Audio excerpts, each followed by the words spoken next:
श्री गणेशाय नमः।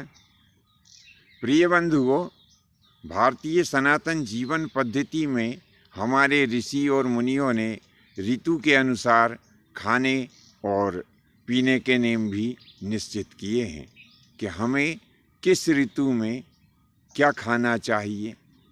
इसी क्रम में हम आपको बताने जा रहे हैं कि जो मकर संक्रांति का त्यौहार होता है, इस समय हम लोग खिचड़ी और लड्डू क्यों खाते हैं और इनका दान भी हम क्यों देते हैं। तो सर्वप्रथम हम आपको खिचड़ी क्यों खाते हैं मकर संक्रांति के समय में, इस विषय के बारे में हम आपको बताएंगे। तो बंधुओं, सर्दी के समय में खिचड़ी खाने से सेहत बहुत अच्छी रहती है। खिचड़ी में चावल और घी, ये दो पदार्थ जो होते हैं, इनकी तासीर ठंडी होती है। अब इनमें जो दाल मिलाई जाती है, तो कई लोग मूंग की दाल मिला लेते हैं, तो कई लोग उड़द या चना की दाल मिला लेते हैं। तो ये तीनों दालें भी ठंडी तासीर की ही होती हैं। वहीं जो तुअर की दाल होती है, तो तुअर की दाल की तासीर और गुड़ की तासीर, ये दोनों गर्म तासीर के होते हैं। तो इन सब चीज़ों को हम खिचड़ी के रूप में खाते हैं।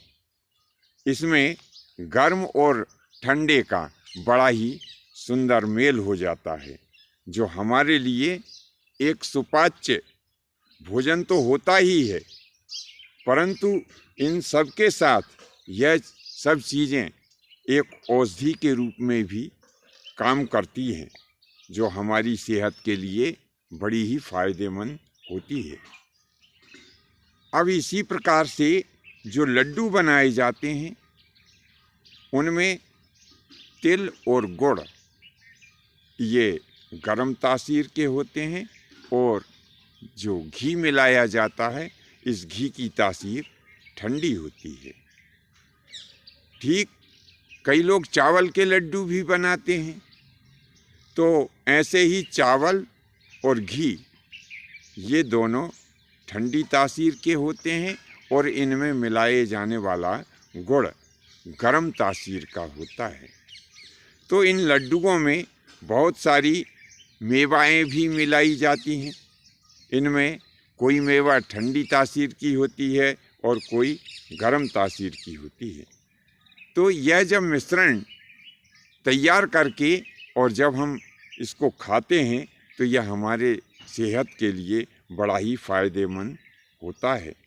और इन सब चीज़ों को हमें, वैसे तो जो पूरा सर्दी का समय होता है, उस समय खाते रहना चाहिए, परंतु मकर संक्रांति के दिन जब हमारे यहाँ मेहमान आते हैं, तो उन मेहमानों के स्वागत के लिए सबसे पहले और सबसे सुंदर वस्तु जो होती है, वह लड्डू ही होती है।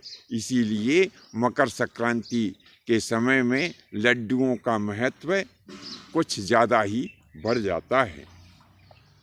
अब हम आपको बता दें कि संक्रांति के पर्व के दिन इन सब चीज़ों का दान क्यों किया जाता है। तो बंधुओं, हमारे धर्मशास्त्रों में बताया है कि पर्वों के समय में जो दान दिया जाता है, वह 100 गुना पुण्य फल प्रदान करता है।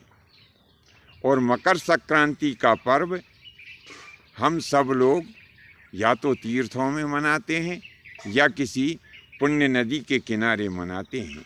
तो तीर्थों और पवित्र नदियों के किनारे जो दान दिया जाता है, वह 1000 गुना पुण्य फल हमें प्रदान करता है।